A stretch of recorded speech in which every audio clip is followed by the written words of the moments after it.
I began this channel because I really wanted something to help me stay focused.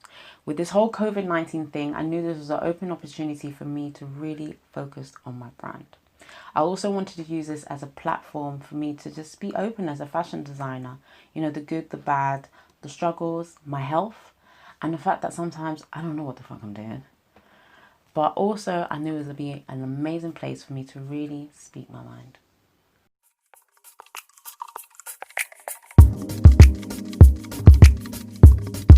Hey, it's Ché, owner designer of Ché Reid. Welcome back to my channel, Ché Reid Diaries, the journey of a menswear designer and the steps I will be taking to reach my goals. Welcome back, guys. If you're new, please subscribe. If you are been watching and you haven't subscribed yet, please subscribe. And or make sure you click on that bell so you know when I've uploaded a new video. Now, before I get into this video, I want to quickly touch on the Black Lives Matter movement. I think it's very important for me as a black female fashion designer that aspires to create a brand that uplifts black men, that I start really getting really focused on this. I have spent a lot of years trying to create an alternative language to describe my brand, simply because it was always seen as something negative to use the word black. I've had a lot of people telling me that I can't do certain things, and simply because if I make it too black, then my clothing won't sell. So it made me go into this world where I was literally trying to find alternative words to describe my brand. But because of the fact that, you know, you can't have an alternative word, it's been hard to really make people understand what it is that I wanted to do. Black Lives Matter movement has made me realize that it's very important for me to be very authentic about what I'm doing and not be afraid to go against the grain. My brand celebrates black culture and I want to do it in a positive light. I want to remove that negative outlook that is surrounded by my culture. It's very important for me to not be afraid to use the word black, because how can I say I want to uplift black culture if I'm afraid to use the word black? That doesn't make no sense.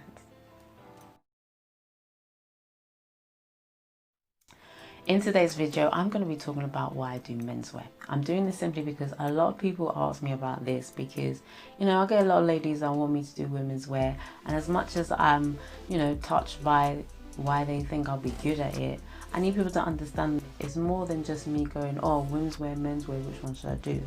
It's something that I literally was called to do. No matter what, I always have this same vision of what it is that I need to make happen. And yes, it's taking time because I'm still learning along the way, but I know menswear is exactly what I'm supposed to be doing. As some may not realize, I actually didn't start off doing menswear. I actually started off doing women's wear. Only because mainly I was creating stuff for myself when I first started. Like, I was heavily influenced by what I called at the time hip hop fashions, you know, rockaware, baby fat, apple bottoms, and I used to design stuff, logos in the most random and provocative places. You remember it was on the chest, you remember it was on your I was about that life. When I went to uni, they made me question my whole life. Like, I struggled in uni. Like, I wasn't that person that was hitting them grades because my designing and stuff just wasn't on point and I couldn't figure it out. And it wasn't until my final year where the concept that I was doing forced me to do menswear. And I swear, like, this was the first time that I felt like I was actually a fashion designer. It was the first time I felt like I made a collection where I actually created something innovative with a story and a background.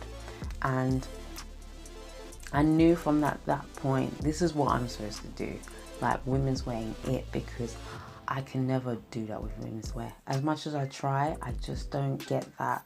We just don't click like that. I knew from this point that menswear is what I was meant to do. Okay, for instance, and I know you've been there, like, do you know when you know deep in your heart what you're supposed to do and then you go off on a whole different tangent? And you know, it works for a bit because as humans, we've become accustomed to being distracted.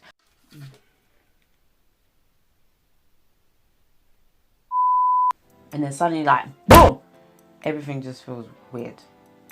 You find yourself feeling almost trapped, not yourself, you can't explain it, you feel awkward, you don't feel comfortable, and this is your subconscious telling you like, this ain't it.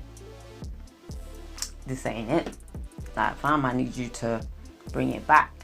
And I swear, this is what I experience. Whenever I go off and do something different, this is what hits me. Like, I've had times when I've done women's wear here and there, helping someone with something that they need.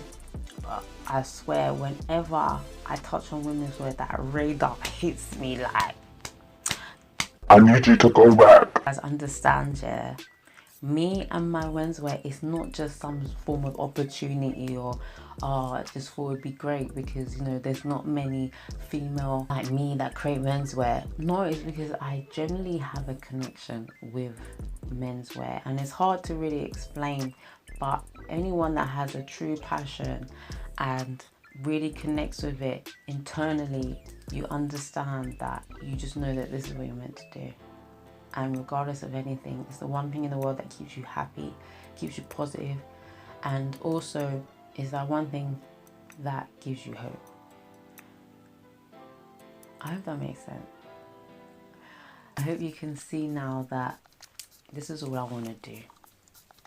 And the vision that I have had in my head is time to make it happen.